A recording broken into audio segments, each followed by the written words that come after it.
Zé, o Luiz Fernando, vamos chamar a Priscila Cruz para essa conversa com a gente, para até a gente tentar ver causas que podem explicar essa piora, o que que aconteceu. A Priscila Cruz, ela sempre está com a gente aqui, ela é presidente executiva do Todos pela Educação, que é uma entidade da sociedade civil que especializada ali, que luta para melhorar a educação básica no Brasil. Olha ela na tela com a gente aí.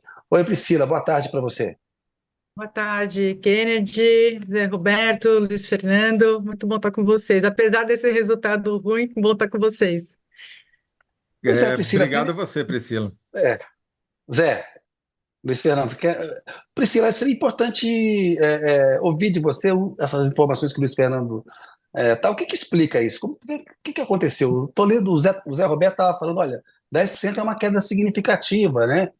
O Luiz Fernando falou, olha, foram as escolas dos mais vulneráveis. O que que explica isso? Sim. Olha, alguns elementos presentes nessa gestão, que eu acho que é importante a gente sempre explicitar para poder melhorar a situação, né? Aqui acho que a gente está, todo mundo, como você bem disse, né? A gente está na luta para melhorar a qualidade da educação, um pouco nesse espírito. Bom, o primeiro ponto que a gente identifica, e isso a gente já tem monitorado isso desde o começo dessa gestão, é uma questão ligada ao uso da tecnologia, de inovações, sem um combinado com a rede, né? Assim, é muito importante você estabelecer inovações de forma muito dialogada, conversada, com formação, junto àqueles que vão implementar política pública, né? Então, desde das diretorias regionais aos gestores escolares. E o que aconteceu aqui em São Paulo é que foram anunciadas uma série de medidas, né? Foi anunciada uma série de medidas para poder criar uma gestão mais tecnológica, mais digital, como se do gabinete do secretário fosse possível observar o que acontece em cada sala de aula e isso por si só fosse resolver a questão da qualidade, como se o professor ele deixasse de fazer um bom trabalho porque ele não está sendo enxergado ali na sala de aula. Então, agora, com um sistema de monitoramento, o professor vai passar a dar uma aula melhor. Essa é uma premissa equivocada, não tem nenhum amparo nas evidências, a gente não tem nenhum lugar em que isso funcionou, mas isso foi adotado no estado de São Paulo de uma forma muito intensiva. Isso ocupou muito tempo da gestão, isso criou uma fricção muito forte na rede, depois aí cai o livro didático, começa a ter livro digital, aí volta livro didático impresso de novo. Então, esse tipo de diversionismo, de fricção, de perda de tempo, de energia, isso faz com que a rede toda, que é uma rede enorme, né, a rede de São Paulo, ela é muito grande, ela acaba perdendo potência na execução das políticas públicas. Então, o que eu imagino é que a Secretaria agora de São Paulo deve rever essa forma de fazer gestão, porque tem que ter uma diferença entre a forma como a iniciativa privada faz a gestão das suas, das suas organizações, das suas instituições, daquilo que é da gestão pública. É muito diferente na gestão pública. Então, a Secretaria de São Paulo, de certa forma, ela importou uma forma de gerir a educação que vem da iniciativa privada. Isso não vai funcionar, isso não funciona em lugar nenhum, ainda mais aqui em São Paulo, né, que tem aí já uma instituição muito bem formada na secretaria, nas escolas, né, tem uma governança muito bem instalada. Então, as inovações, elas são bem-vindas, mas elas têm que ser trabalhadas de uma forma muito cautelosa. Então, tem que ter senso de urgência, mas não pode ter pressa, né? Que eu acho que é Ô, isso que acaba Priscila, mas olhando. isso é o quê? Faz por quê? Porque é de custo, é uma visão ideológica, a gente tem que trazer para a educação pública a visão da educação privada, porque se for isso, não vai mudar. Eles vão achar que o caminho que eles têm que seguir é esse, e eles vão continuar piorando a educação. Porque o que você está dizendo é o Mas a seguinte: a Priscila visão que eles estão. usou uma expressão, Kennedy, que eu Fala acho que aí. mata, que é é a perda de tempo com subterfúgios, com coisas que não são importantes. É uma questão um pouco, assim, vou ser cautelosa com a palavra ideologia, porque não sei nem se é exatamente uma ideologia, mas é uma Isso, visão de visão. que dessa forma as coisas vão melhorar e vão melhorar mais rapidamente, né? Que então com o uso intensivo da tecnologia, que o uso intensivo de metodologias de gestão que não tem nenhum amparo, né, com as evidências, com nenhum caso de sucesso né? Não tem nenhum caso de sucesso de larga escala, pode ter, né, de um condado, de uma província qualquer aí no mundo, mas de larga escala como é São Paulo, a gente não tem nenhuma evidência que essa forma vai resolver. Isso faz com que algo que a gente vem falando há bastante tempo, pode parecer um discurso reducionista, mas não é. Tem que ter uma gestão educacional voltada a resultados. E aí, como muito bem colocou o Luiz Fernando Toledo, voltada para resultados, inclusive de redução da desigualdade. Para você fazer essa gestão voltada a resultados, você tem que olhar para as evidências, tem que olhar para as boas experiências e olhar para o aluno. Assim, olha, qual que é a melhor forma de produzir resultados para os alunos? Infelizmente, aí, Kennedy, enfim, a gente pode usar a palavra que for, ideologia, visão de Sim, mundo. No fundo, é isso que está acontecendo aqui em São isso. Paulo. Eu acredito que esses resultados, porque não foi só no Saresp, mas também foi o resultado de São Paulo na divulgação de ontem, que foi feita no Palácio do Planalto, da alfabetização. São Paulo foi o estado que menos avançou, na verdade, retrocedeu. Então, é muito preocupante você, num campo como da alfabetização, você ter um retrocesso em São Paulo, que é um estado rico, é um estado que tem recursos, é um estado que tem as melhores universidades, que tem pedagogos maravilhosos, tem especialistas maravilhosos. Você ter esse resultado não tem muita desculpa, né? Então, eu acho que alguma mudança de rota vai ter que ser feita aqui em São Paulo. Olha, essa avaliação da Priscila é tão importante quanto os números que o Luiz Fernando trouxe, Isso. porque a gente vai falar um pouco daqui a pouco, não, vai falar bastante sobre essa avaliação das metas e o resultado da questão da alfabetização com a Priscila, vamos até.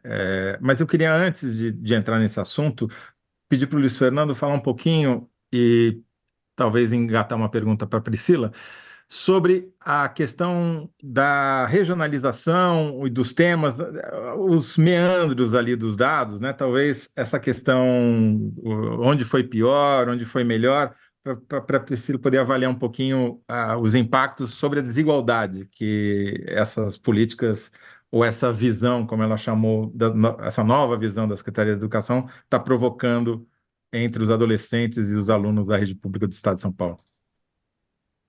Tem uma vantagem deles terem divulgado microdados, é que a gente consegue chegar em coisas que na coletiva de imprensa não dariam. Por exemplo, você consegue, como o Toledo disse, ver a nota de um aluno, anonimizada, né? Não tem o nome do estudante, mas a gente consegue, por exemplo, fazer uma análise por diretoria de ensino, por região do estado de São Paulo.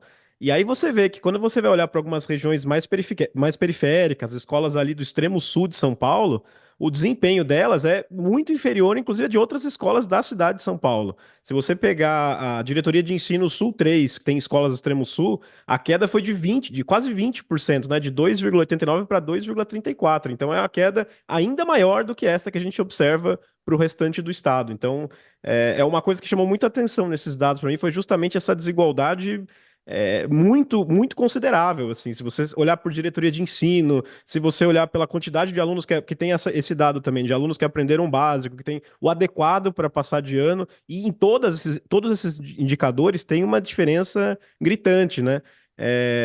Priscila, acho que uma pergunta que eu faria nesse sentido a pandemia, ela acirrou um pouco isso, né? O que a Secretaria de Educação tem que fazer para olhar para esse problema também? Porque o número, independentemente da gestão, caiu muito de 2019 para 2021, né? O que precisa ser feito para tentar, pelo menos, voltar para o patamar que era antes da pandemia, né? É. Olha, Luiz, no fundo, assim, São Paulo precisaria ter levado mais a sério algo que em outros estados a gente conseguiu observar de forma mais forte, que é um programa de recomposição da aprendizagem, né? Então, a gente teve isso de uma forma muito tímida aqui em São Paulo. A gente não pode ainda normalizar o pós-pandemia. A gente ainda vive esse momento de prejuízo na educação por conta da pandemia. Se a gente imaginar que é possível ter uma gestão em qualquer secretaria, gente, em qualquer estado, em qualquer município, uma gestão que ignora, né, essa queda que você mostrou no gráfico, né, que você coloca na tua matéria, a gente viveu essa queda. Por exemplo, o aluno que está no nono ano hoje e que fez o Saresp, que acabou gerando essa queda enorme, ele passou pela pandemia. Ele estava ali no sexto, no quinto ano durante a pandemia. Então, ele sofreu uma lacuna de aprendizagem muito grande, e se você não tiver ali um sistema muito rigoroso de recomposição da aprendizagem, o que vai acontecer é que isso vai virar uma bola de neve. É exatamente isso que a gente está vendo aqui. Um outro ponto que também é uma chave que explica, que é diferente, quando eu falo assim, a gente tem que olhar para as boas experiências do Brasil, para as evidências, uma super evidência, que inclusive é uma das mais estudadas, que a gente tem uma série de trabalhos já mostrando, brasileira, tá? Aqui não estou falando de Finlândia, Coreia do Sul, não. Uma experiência brasileira que está dando certo é a expansão da educação em tempo integral. Assim, a gente precisa expandir. O Brasil é um país que, especialmente no Fundo 1 e no Fundo 2, né, anos iniciais e anos finais, né, Roberto? No Uhum. fundamental, a gente ainda tem escolas de 4 horas por dia. Né? No ensino médio, o mínimo é de 5 horas, mas no fundamental, o mínimo é de 4 horas. A maior parte das escolas do fundamental é de 4 horas. Então, por que Pernambuco avança? Por que Ceará avança? Né? A gente olha para os rankings todos, por que esses estados estão avançando numa velocidade muito maior do que São Paulo? Porque eles estão levando a sério essa política de tempo integral. Então, tem uma série de outras políticas, por exemplo, formação de professores. Formação de professores, de novo, não é apenas mediado pela tecnologia. A tecnologia pode até ajudar nisso, mas não pode nem ser a principal estratégia. Mas você fazer a formação continuada de professores a partir das avaliações, eu acho que o Luiz Fernando já cobriu algumas experiências dessas pelo país. Quando você faz formação de professores a partir da avaliação, você está dando uso para a avaliação. A avaliação ela não é só para gerar notícia, para gerar transparência. Tem que sim gerar transparência. Mas a principal função da avaliação é corrigir rota, é melhorar a formação do professor, olhar onde que o professor tem que ter um apoio adicional. E isso São Paulo não está fazendo bem. Né? Essa é a verdade, São Paulo não está fazendo bem isso, mas dá para fazer, Luiz. Assim, eu acho que a gente já tem casos, inclusive em estados muito mais pobres, em que isso acontece e está dando muito melhor, um resultado muito melhor.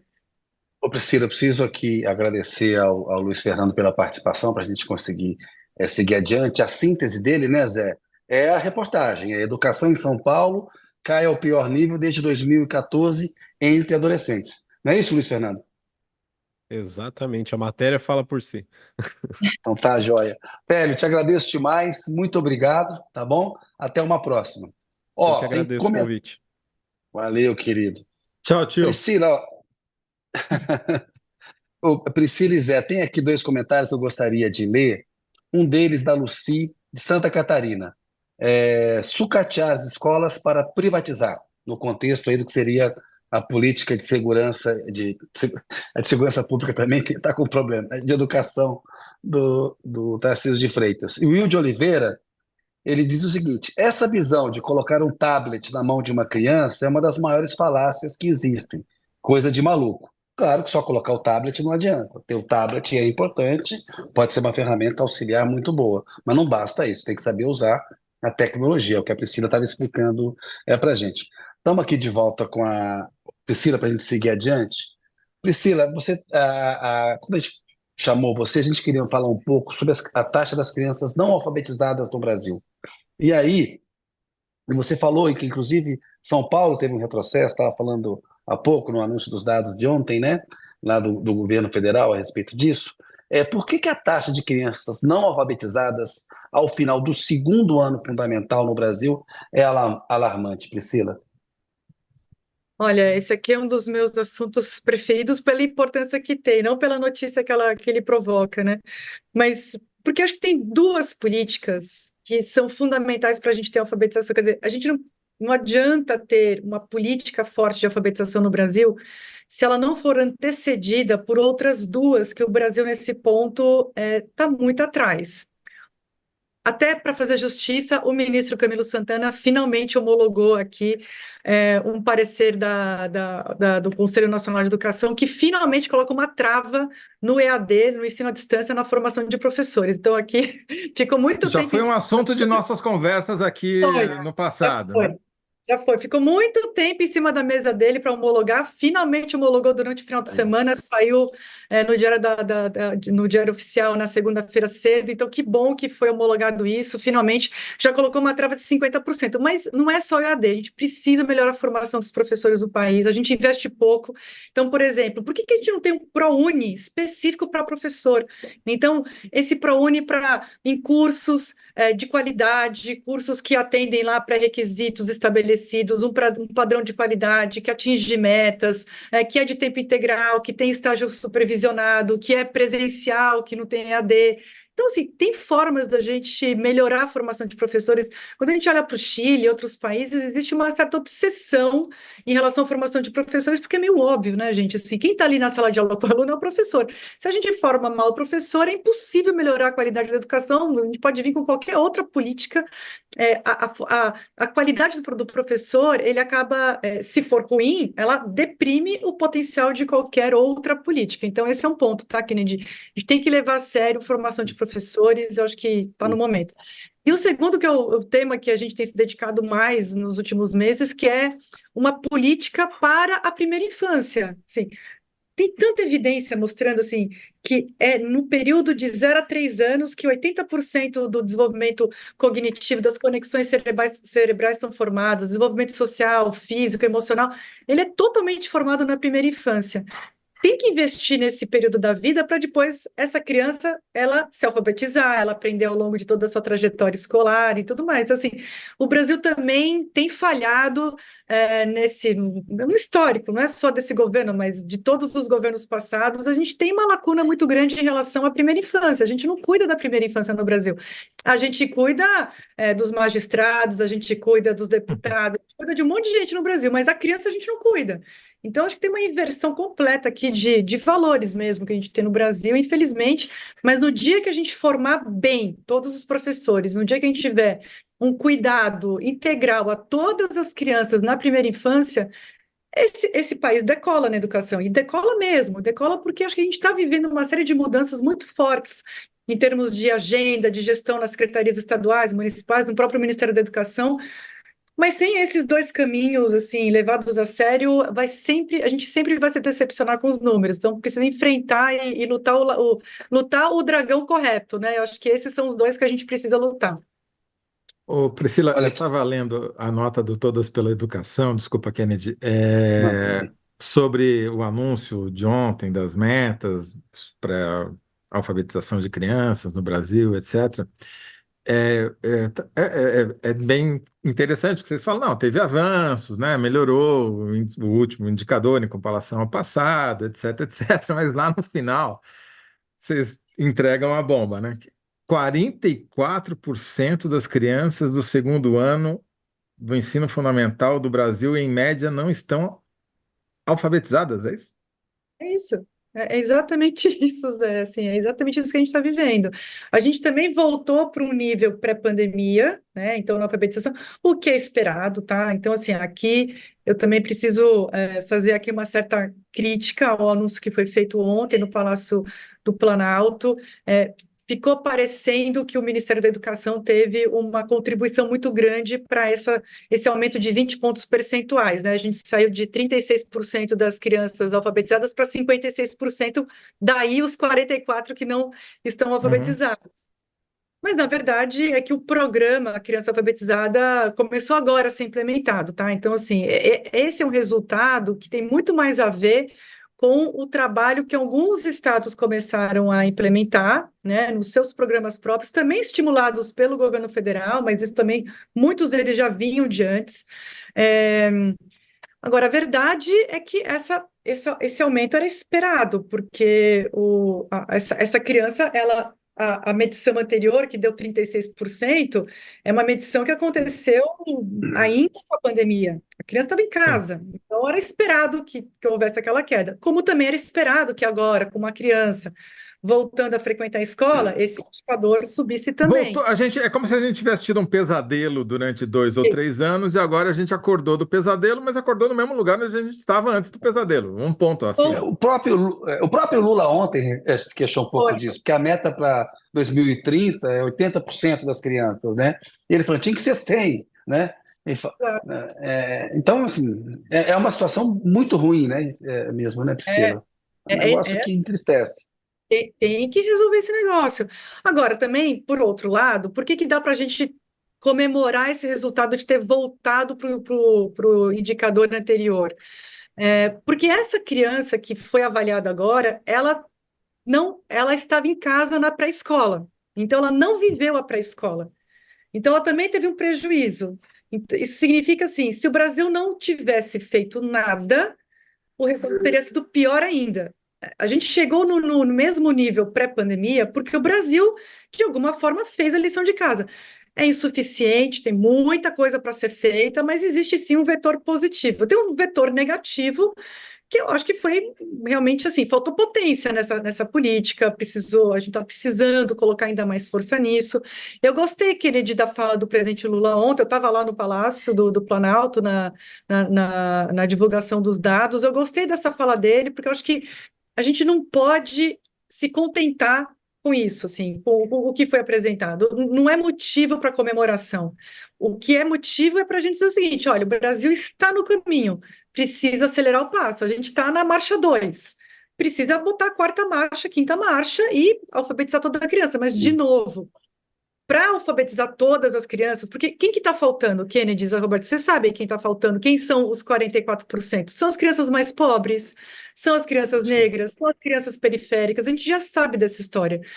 Para chegar nelas, a potência da política tem que ser muito maior, a intencionalidade da política tem que ser muito maior, e não adianta fazer um trabalho só no período da alfabetização, tem que fazer um trabalho prévio que é na primeira infância. Eu sempre vou bater nessa tecla, porque a gente precisa trabalhar a primeira infância, não só creche no campo da educação, mas a gente está perdendo a batalha da vacinação, por exemplo. Crianças não Hum. vacinadas ficam mais doentes. Crianças mais doentes têm o seu desenvolvimento cerebral prejudicado, além de perder aula. Crianças que passam fome aprendem menos. Então, tem uma série de outras políticas que precisam colaborar para a educação. Então, por isso que eu Vamos lembrar então, Priscila, desculpa, essas políticas, porque eu acho que nunca é demais reforçar. Você já falou, cuidar da primeira infância, 0 a 3 anos, tem que ter mais atenção para isso. Essas crianças, esses 44% que chegaram no final do segundo ano sem saber ler, o que que vai acontecer com elas daqui para frente? pois é No melhor cenário e no pior. olha, no melhor cenário, infelizmente, o melhor cenário é que elas vão aprender um pouco mais. O quinto ano, o Fundamental 1 no Brasil, tem crescido. Isso aí não é fala minha só, é uma fala do André Schleicher, que é a pessoa que organiza o PISA no mundo, né, que trabalha lá na OCDE para o PISA. Ele fala o seguinte: olha, o quinto ano no Brasil, se a gente fosse avaliar o Brasil só pelo quinto ano, só pelo Fundamental 1, o Brasil seria um case mundial, porque a gente de fato avançou muito no quinto ano, né, nesse Fundamental 1, nos primeiros anos do ensino fundamental. Então, na melhor das hipóteses, José Roberto, essa criança que não se alfabetizou, ela vai pegar uma escola boa no Fundi 1 e, de certa forma, vai ali adquirir mais vocabulário, vai acabar aprendendo a ler e escrever um pouco ali nos. A gente avalia a alfabetização no final do segundo ano. Então, ela vai aprender, ela vai continuar a sua alfabetização no terceiro, quarto e quinto anos. Isso pode acontecer com algumas delas. Com outras, isso não vai acontecer. Se isso Uhum. não acontece, até porque a professora, né, de terceiro, quarto e quinto anos já não é mais a professora alfabetizadora. Então, a criança vai meio que ali aprender na marra. Pode acontecer dela não aprender. Não qualquer, qualquer pessoa que analise o currículo, né, a Base Nacional Comum Curricular do Fundamental 2, rapidamente percebe que uma criança que não sabe ler e escrever não tem nem como aprender. Não tem como passar por aquilo ali. Então, o que muitas vezes qual que é o que mais acontece? A criança, ela não repete, ela acaba passando de ano, mas ela vai acabar sendo uma analfabeta funcional, que a gente ainda tem indicadores muito altos no Brasil, né? Assim, um resultado ainda escandaloso de analfabetismo funcional na idade adulta. Então, tem que resolver a alfabetização é uma torneira que a gente tem que fechar. Enquanto a torneira do analfabetismo estiver aberta no segundo ano do ensino fundamental, a gente vai sempre ter muita dificuldade de garantir a aprendizagem nas outras etapas. Então, tem que fechar essa torneira, não tem jeito. É, qual que é a boa notícia? O ministro da Educação e a secretária executiva vieram do Ceará.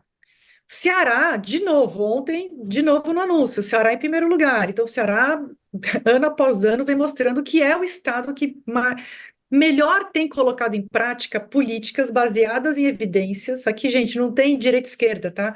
Aqui é olhar para as evidências e colocar aquilo que funciona. É isso que faz com que a gente promova a justiça social. Qual que é a melhor forma de promover a justiça social? Garantir que esse aluno pobre aprenda. É a melhor forma de você garantir justiça social. Então, aqui eu não tenho muita preocupação se é uma forma neoliberal, é uma forma não sei o que lá. Gente, olha, o que funciona, funciona. O Estado do Ceará funciona. O Estado do Ceará faz avaliação, forma professor, faz uma gestão voltada a resultados, faz tudo bonitinho. Tem E não é resultado. nada neoliberal, né, Priscila? Porque é papel do Estado, né? Enfim, né? Enfim, é o que funciona porque o Estado é importante, uma coisa chamada Estado é importante. Ô, Priscila, Exatamente. eu quero fazer uma pergunta para você, porque geralmente se faz esse debate sobre a questão fiscal e educação, ouvindo muitos economistas. Agora está na imprensa, está em Brasília o seguinte debate: olha, se continuar mantendo o investimento mínimo que a gente faz hoje em educação, os fundos para educação e saúde, mas eu quero ouvir a sua opinião como especialista em educação. Nós vamos ter um problema com a regra fiscal, porque nós vamos ter dinheiro para fazer outros gastos, né? Como é que você vê essa discussão? Porque a gente sabe que dinheiro realmente não nasce em árvore, mas investir os recursos na educação deveria ser uma coisa prioritária para o país. Como é que você vê essa coisa de acabar com o investimento mínimo constitucional que está previsto para a educação, como alguns economistas, como alguns políticos defendem que seja feito? Uhum. Olha, Kennedy, se a gente já tivesse chegado num patamar de investimento suficiente para garantir que toda criança tenha boa alimentação na escola, uma boa infraestrutura na escola, tempo integral para todo mundo, professores formados não com palestrinha, mas formados de uma forma correta que isso custa. Se a gente já tivesse chegado nesse ponto, eu seria a primeira pessoa a dizer o seguinte: olha, tá certo, chegou no limite, agora é só gestão, é melhorar a gestão, porque não tem mais nada a ver com financiamento. Mas não, ainda precisa de mais investimentos na educação brasileira. A gente fez uma conta agora recente, nos próximos 6 anos, se a gente conseguir investir 10 bi, olha, quanto que custa emenda impositiva ou salário Não, de... isso daí é metade do que foi gasto até agora, ou seja, é 20% das emendas. 10 bi é Sem 20% das falar, emendas. sem Isso. falar na taxa básica de juros, quanto que custa manter esse patamar Ó, alto que está aí?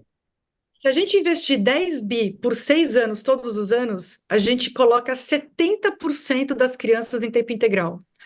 Isso é quase universalizar. Por que é quase universalizar? Quanto? Porque 70% 70. de todos Uau! os alunos brasileiros em tempo integral. Por que eu falo que isso é universalizar? Porque tem uma parte dos alunos que realmente não quer tempo integral, não pode, e tudo bem, 70% é exatamente o que tem. Pernambuco tem um pouquinho mais que 70%. É pernambucanizar, deixar o Brasil todo como Pernambuco é. Custa 10 bi por ano por 6 anos. É isso que custa. Creche, para a gente ter 60% das crianças em creche, olha, é uma coincidência, juro para vocês. Também 10 bi por 6 anos, a gente coloca todas as crianças que têm demanda para o creche. Creche não é obrigatório, tá, gente? Creche é pela demanda, mas a gente tem uma demanda que pode chegar a 60%, porque a oferta gera demanda, enfim, tem uma questão aí também por trás. Mas para colocar 60% de todas as crianças brasileiras em creche também custa mais 10 bi por ano por 6 anos. Essa é a conta. Então, Kennedy, de forma muito rápida, assim, a gente precisa desse mínimo. É Esse excedente, isso. pai, esse excedente que está sendo gerado, ele é importante.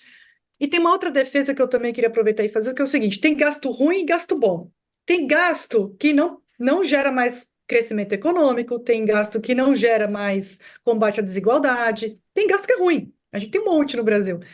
Outros gastos, como que a gente chama de investimento, que é a educação, ele gera crescimento econômico, ele gera uma equidade muito maior. Então, por exemplo, um outro exemplo aqui que eu não acabei não dando, educação profissional.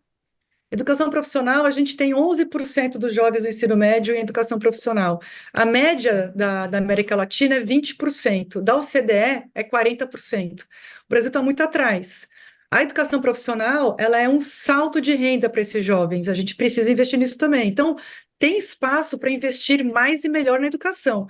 Se não tivesse espaço, acho que tudo bem, acho que é uma conversa saudável do Brasil fazer para ter um equilíbrio entre aquilo que a gente consegue arrecadar, ter Isso. uma boa balança de gastos e investimentos e arrecadação, tudo bem, acho muito importante. Ninguém quer um país falido, mas educação é dinheiro bom, é um gasto Priscila, bom. a sua resposta é demolidora e falta Sim. nesse debate ouvir pessoas como você. Tá claro que a gente tem que fazer, né? Não, Enfim, obrigado pela... A resposta é temos um maravilhosa. mote aqui para uma campanha, né? Com 20% das emendas parlamentares por ano, todas as crianças ficam em tempo integral na escola. É, Não é bonito? eu concordo, super concordo. Vocês podem lançar que eu vou apoiar. Boa. Ô Zé, infelizmente o É, tempo acabou, nós temos que encerrar aqui, fazer a vamos, síntese vamos, vamos com essa com a síntese aí. Eu acho que a Priscila. síntese é essa: com 20% das emendas por ano, todas as escolas, todas as crianças ficam em tempo integral na escola. Pronto. Pronto, muito Foi Pode bom. ser, lançado o Priscila. lema. Muito bom, gente. Priscila, Obrigada. muito bom falar Obrigado, com você, Priscila. viu? Muito bom. Parabéns pelo trabalho aí, por tudo. Vamos falar mais, que é sempre importante. Esse tema é muito caro para a gente aqui, é muito necessário para o Brasil. Parabéns aí, valeu. Tchau, tchau, gente. Até uma próxima.